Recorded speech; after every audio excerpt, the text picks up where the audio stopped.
Hi everybody, good Saturday morning to you. I'm Carol with Free Spirit Arts. I started junk journaling maybe 2 years ago. I'm not sure. But when I did, I tripped across, I'm putting lotion on my hands, getting ready to get busy. I tripped across junk journaling accidentally because I was getting into day planners and using day planners and journaling in a planner and all that kind of stuff. Happy planners had come out, and well, actually I was late to the game. They'd been out.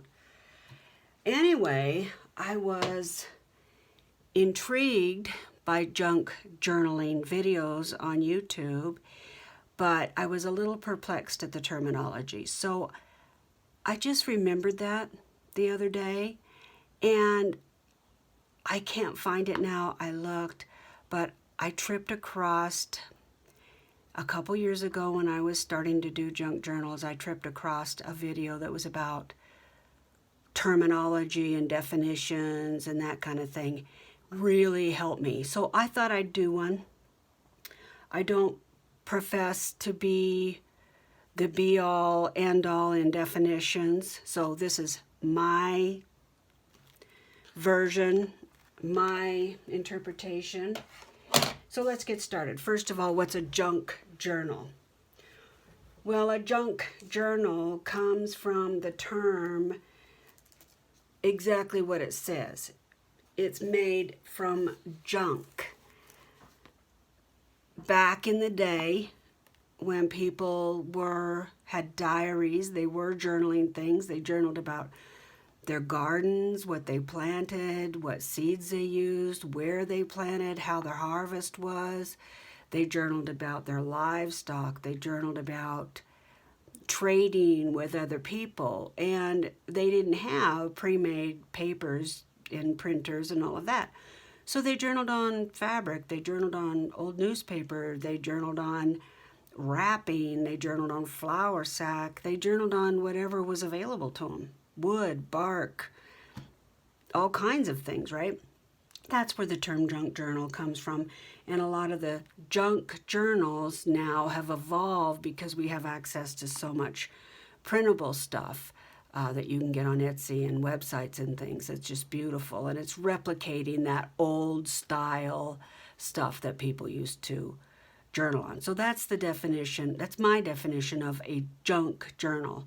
So you would use paper scraps and magazines and old coloring books and fabric and whatever. Okay, I don't have an actual junk journal here to show you. This is kind of a replication of a junk journal, but I bought these. So in a junk journal, these would not be purchased. They'd just be scraps. But these are envelopes, junk mail. So this is a replication of what a junk journal may have looked like, okay? So that's a junk journal. TN, that term stumped me for a long time. Oh, this paper would be perfect for a TN, or this is great TN size. TN stands for Traveler's Notebook. So a traveler's notebook, again, is referring to an actual traveler's notebook. You would keep maybe your passport or your tickets, or you'd log your trips in it. And the standard size was different, where this might be 8 by 4, or, well, actually it's 1, 2, 3, 6. A traveler's notebook is thinner. This was something that I made that might be called a traveler's notebook. It's actually 3 by 1, 2, 3, 4, 5, 6, 7. So they're tall and thin. They were often leather, wrapped with just a leather wrap, and it was used for traveling. I made this for coupons and notes and things to put in the glove compartment of my car, which isn't used for gloves anymore, but that's what we call them, right? So it's just a skinnier version of a journal that's meant for travel. Okay, so that's a TN. A glue book. Okay, so there's a couple different terms used for glue book. This is a book that I no longer use. It's a book that I had to have for my nursing years ago, 1976 to be exact. When I am gluing things to a page, sometimes I use this glue here and I have to go like this to it, right? Let me get a little something here I can show you. Okay, so say I wanted to glue this down. I would turn it over this way, get my glue stick, go like this. Well, the excess is going to get all over. I don't want to get it all over my mat. So I find a junk book that I don't care about. I call it a glue book, and that's what I use this for. It's got crusty old glue on it, and some people save the pages to use in journals after they're done gluing on it. I don't. I throw them away. The other term for a glue book, and I did a video on this on my channel, you can research it. I made a glue book for a young child, and what that was I made a book, maybe similar to this, sort of, with blank paper. And I sent some scissors and pencils and pen and glue. And the idea is that you take magazine pictures or whatever and you glue them in the book, like a journal. Okay, so some people use that term as a glue book. You glue things in the book as if you were journaling, or maybe it's a wish book for you, or maybe you're exercising your artistic creativity. And that brings me to an art journal.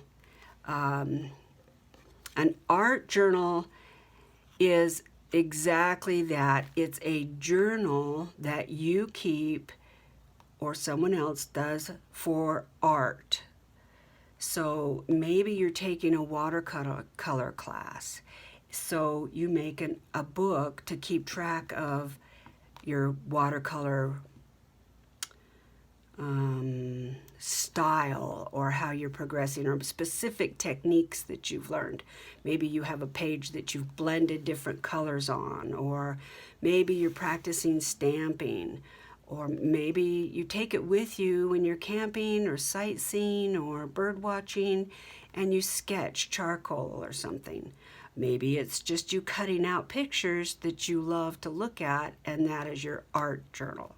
So it's the journaling of art for you, or just stuff you like. Faux Benici. Now, I just recently heard the term, and I hear it a lot now. I did a little research because I wasn't sure what it was. And my future daughter-in-law journals a lot. And we were having a discussion one day about what kind of journaling she does. Well, Faux Benici, let me grab my book. It is a type of journaling. I believe it's Japanese word. I'm not sure. Someone correct me if I'm wrong. This is one of my early day planners, right? 2019. This is kind of Faux Benici because there's a picture. I'm writing all around it. I'm writing on the sides. This is a prime rib that I made for New Year's Day. Apparently I was pretty proud of that. This was day planner stuff that I bought. I didn't really write a lot in here, but because it had the days of the week. Now, Faux Benici, you chart in what is called a techo, which is your book, your journal, right? And it's a way of journaling. So there might be a picture here that you draw or you take or whatever, and you journal all around it. You journal up and down like this. That, as I understand it, is Faux Benici. Benici being the word there that they're copying. Fussy cut, that really took me a while to learn. It's so simple when you know it, but when you don't know it, you don't know it. If you buy or get, say you have a magazine and you you want to cut out all the butterflies or all the flowers or something. When you're cutting those little things out and they have lots of intricate corners and things like that, that's fussy cutting. And there's fussy cutting scissors. I didn't have fussy cutting scissors for a long time, but I did eventually buy these. They're called Cutter Bee. I love them. A lot of people have different ones that are big, and I think they've got a red handle, or maybe they're red and with a black handle. But anyway, it's taking the time to cut pieces out to fancy up your journals. And when you get them done, you have a pile of fussy cuts. This is Artie Mae's. I just printed off this kit, which is another term. She has this on her Etsy, and it's called Ticket Oddment Set 2. And this, she gives you, Andrea over at Artie Mae's really gives you a lot. This was under $3, and I've been fussy cutting these out. There was 6 pages in total. Okay, so that's fussy cutting. Let's see, I made a list here. Tim Holtz. I did not realize initially he's a man. So Tim Holtz is a man. He actually has a live broadcast on Saturday mornings. It's great. But you will see his name on all kinds of things. I have a big glass mat with his name on it. Inks with his name on it from Ranger. There's his name right there. These are Distress Oxides. And boy, you name it. I mean, he really has taken junk journaling, ephemera, and things we love to put in our books to another level, really. I mean, he's been around a long time, and you'll hear his name a lot.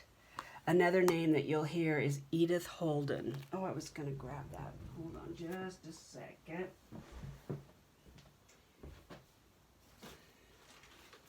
Edith Holden is an actual person, and she wrote several books. I couldn't tell you how many. I might have looked that up, but I didn't even think about it actually.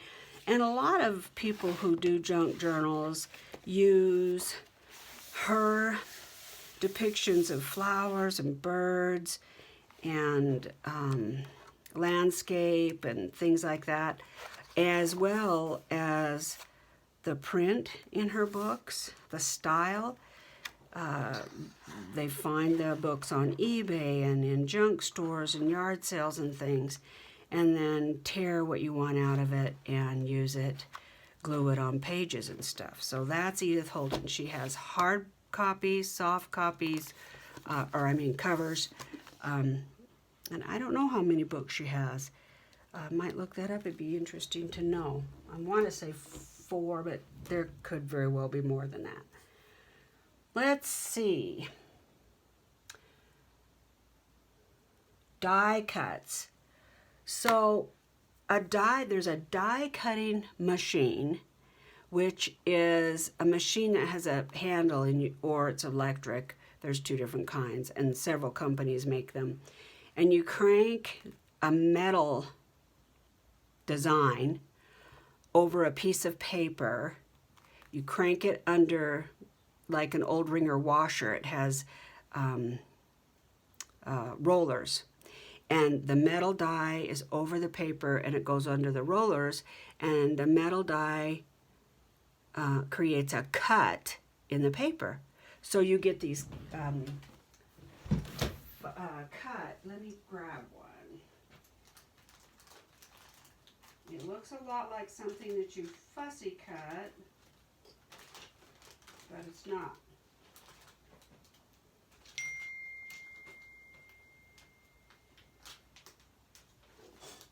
Oh shoot, I used them all up in my last journal.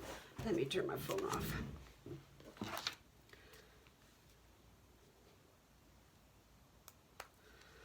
So, sorry I didn't have more than this. I used them all, I guess. But these are tiny little things that I fussy cut for the last journal. So the die that I used made these little designs, right? And there's no end to how many dies there are for sale. There's flowers and animals and scenery and you name it. But you need to have a die cutting machine for that. Let's see. Hardcover versus a soft cover. So I brought this as an example. This monster is a hardcover. I made it with cardstock, and I think it was also a manila envelope, but you can tell, see, it's hard, right? Even though it has fabric on it, it's still a hard cover. As opposed to, there was no way I could get all this stuff on my desk, so you'll have to pardon me while I grab stuff. There is a way that you can make a soft cover. The last journal that I made, Lady Sings the Blues journal, was a soft cover.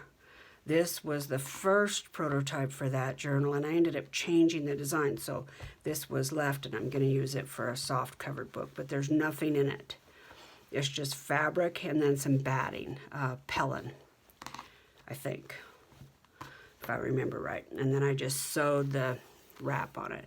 Now, if I was going to make a TN, Traveler's Notebook, out of this, I might go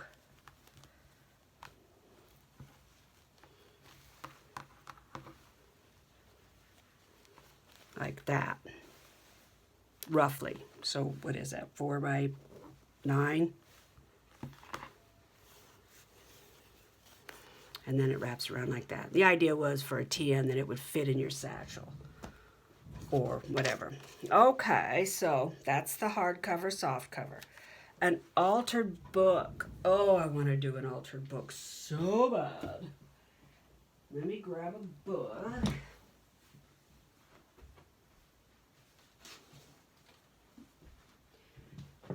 So, you can use an actual hardcover book.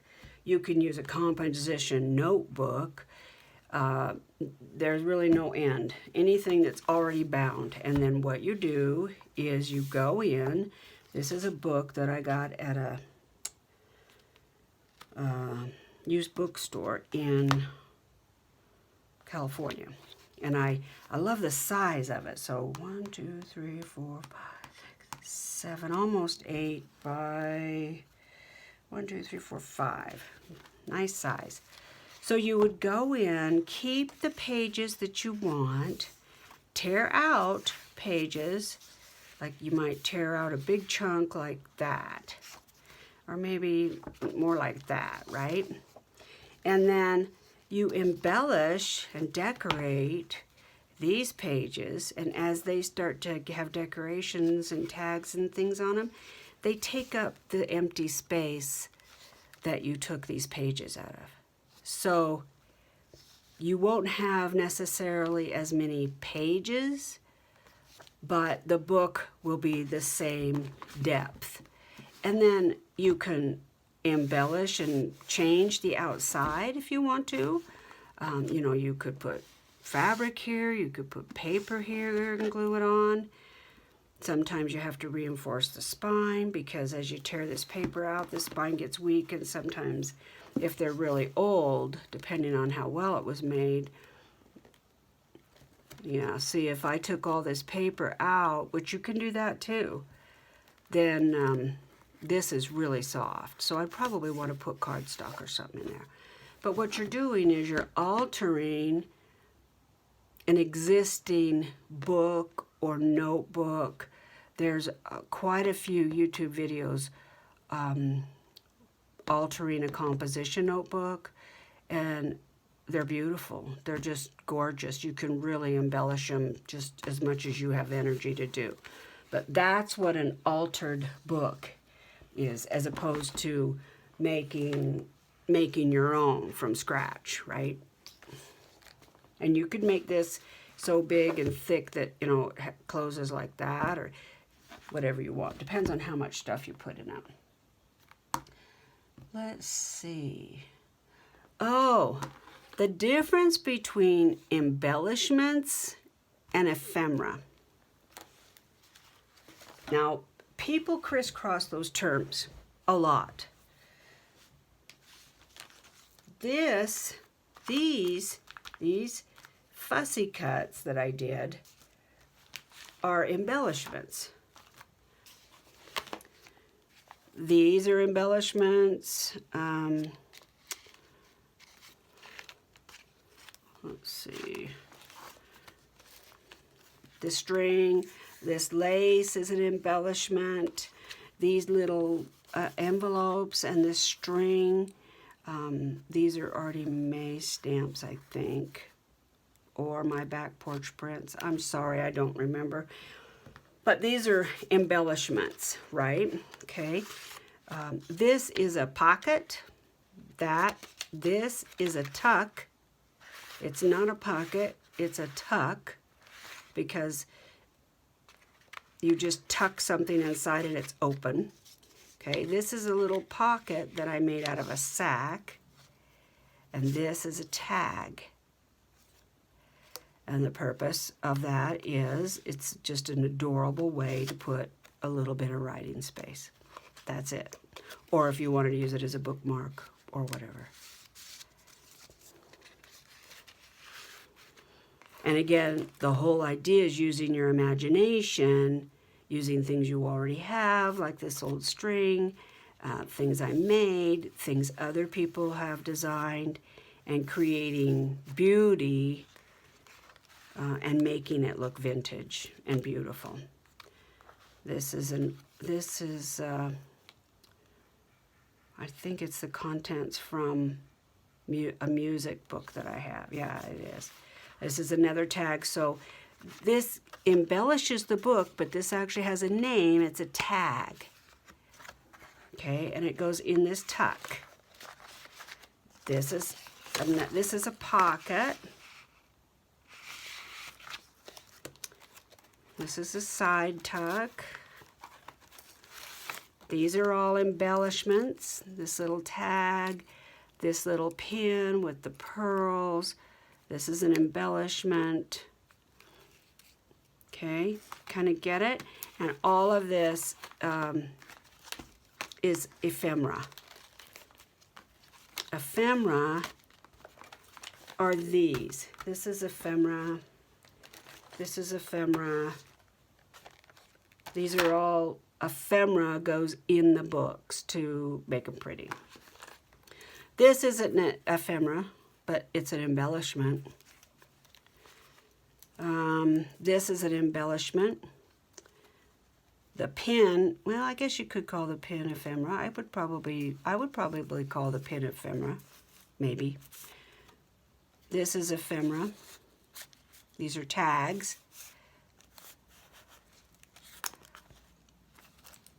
Yeah, I would call that pin ephemera because I would call this ephemera too. This is a tag that I fussy cut out of something, I think. Right? Okay. So that's probably clear as mud. And it crisscrosses back and forth. Everything that's in your book basically is an embellishment made out of ephemera. That's how I kind of think about it. So when people say, where do you get your ephemera? What do I make for ephemera? You make tags and pockets and tucks and corners and embossed stuff and glued stuff, and it's all embellishments to put in your book. Okay? A folio. That was one that caught me for a while. Let me grab mine. I have a couple.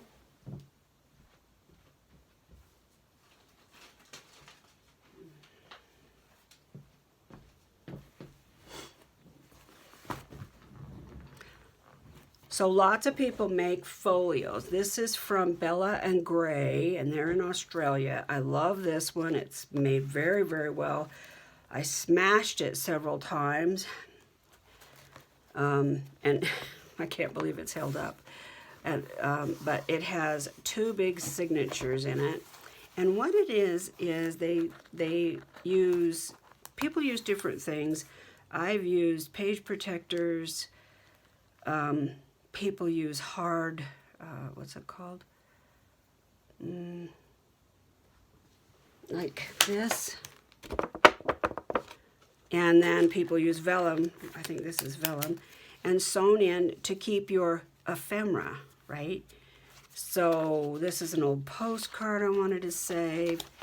These are things that I've cut out, either of magazines or whatever. So a folio is a place to save things, and you can make a folio for business cards. You can make a folio for ephemera. You can have a folio for just for butterflies if you want. In this one, they make you a little mini folio just for stamps, which I love. Yeah, so this is a folio. It's not a journal. You don't write in it or anything. It's for keeping things. You could have a photograph folio if you have, pictures that you're working on and you want a place to save them. So this is a folio. And it's for keeping all of my, or some of my ephemera. Okay, what else? I did Edith Holden. Oh, one of the things that got me, hold on, let me grab some.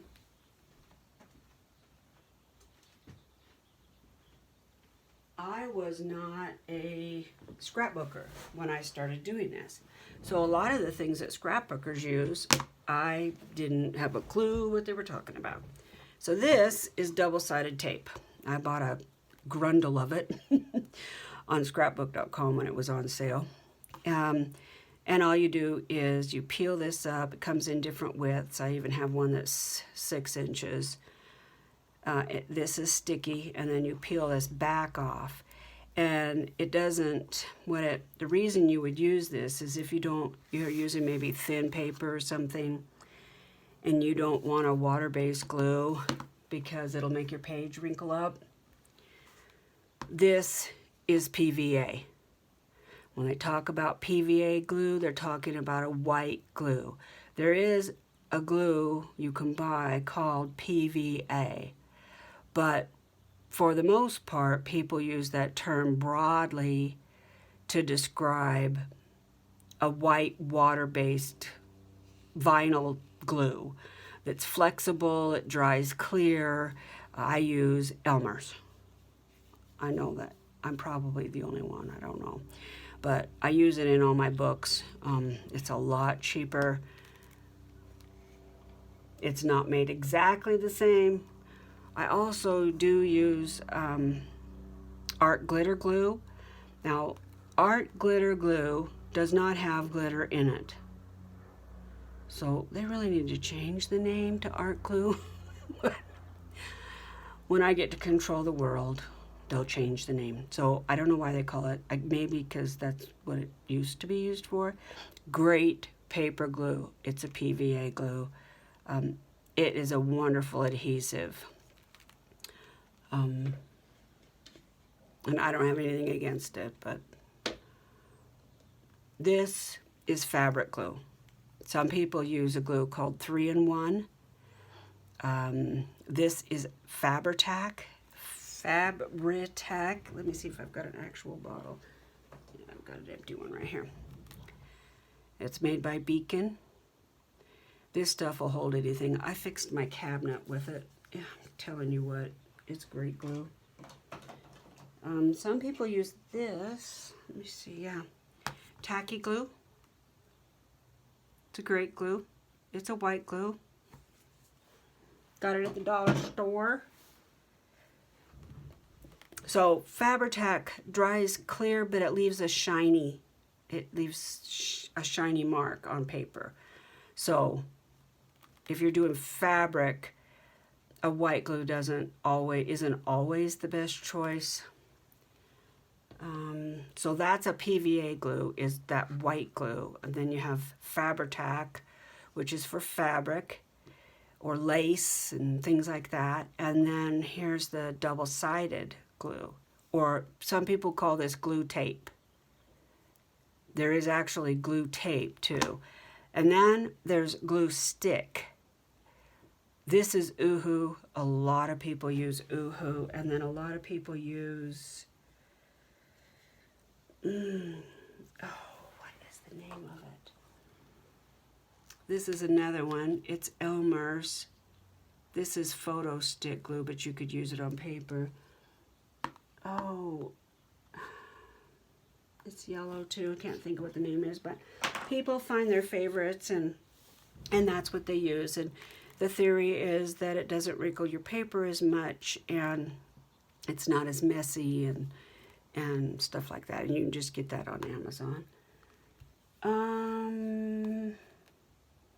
Happy Mail. I had never heard of the term Happy Mail until I got into making junk journals.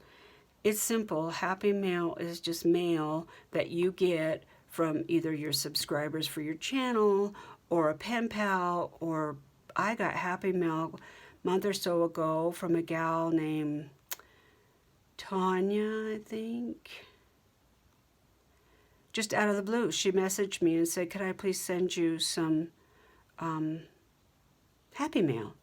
I said, well, yeah.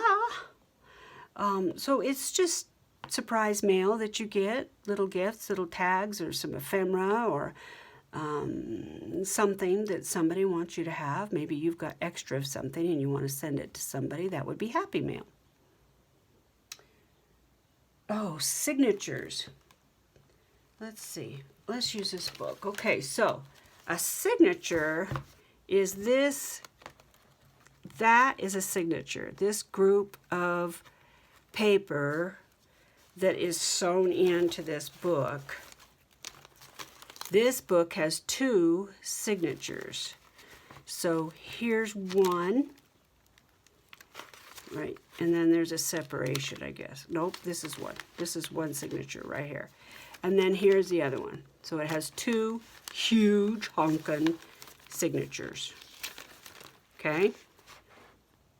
So it's just, sometimes a signature is 12 pages, sometimes it's 6, it just depends. Some books have 1 signature, like that little envelope thing. I think it has 1 actual signature because it has so many other envelopes and stuff in it.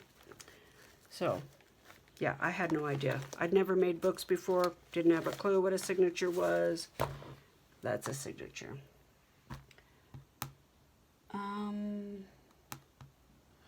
Let's see, I covered PVA glue. Let me look at my list here.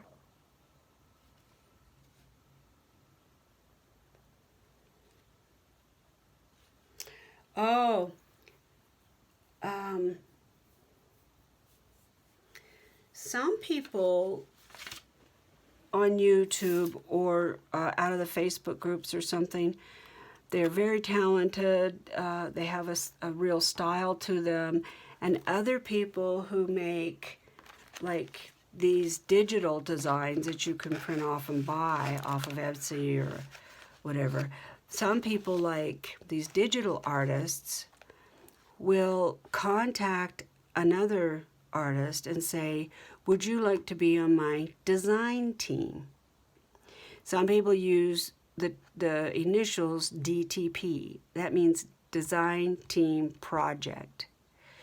So if somebody asked me to be on their design team and I was on my YouTube channel and I was saying, okay, this is my design team project, it just means that the artist that made the digitals or the papers or something that I'm working with, they have asked me to use my artistic design with their papers or their cutouts or something on my channel or in my venue, whatever that, whether it's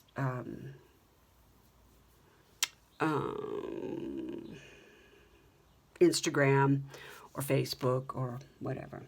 So I didn't know what a design team project was. Let's see. What else? Oh, I had no idea what a Terra Ruler was. This is a Terra Ruler. I bought this on Amazon. It comes in a set of 3. It's by We Are Memory Keepers, and it just makes a really jagged edge. Can you see? It makes it really... And there's 3 rulers. Each side has a different edge to it, just so you can make your papers raggedy, or you can cut papers that have like a little stamp edge. Let's see, what else?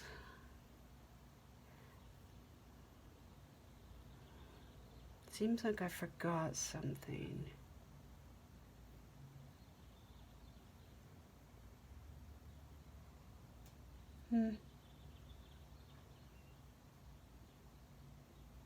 I can't think. It seems like there was one more thing I wanted to help you with. Can't think of it. Well, I hope that was helpful. This is just a short little video. I just thought of this the other day, and I thought, you know, I wish there were more videos out there with people describing the terminology used in junk journals and handmade journals. Because when I first started, I didn't have a clue. There's so much to learn. I think that's what keeps people interested. There's all kinds of different inks and different stamping, and you can embellish your journal with so many different ways. Beads and so many things you can do, all kinds of paints, and you can use acrylic paints and watercolors, and you can find ephemera, all, you know, things to make ephemera, and so many different, you know, probably mom and dad's garage, you know. I mean, you can find things close to home, and you could go search for them down at your local junk shop, antique dealers. So that's a little bit of what I know about the terminology. I hope it's helpful to you all. If there's something else that you want me to do a video on, I'd be happy to do that. And I think that's it. I think that's it for now. If there's something else you want me to do a video on, let me know. So I'm going to say goodbye for now. Short video for a Saturday. Take care of each other. Bye-bye.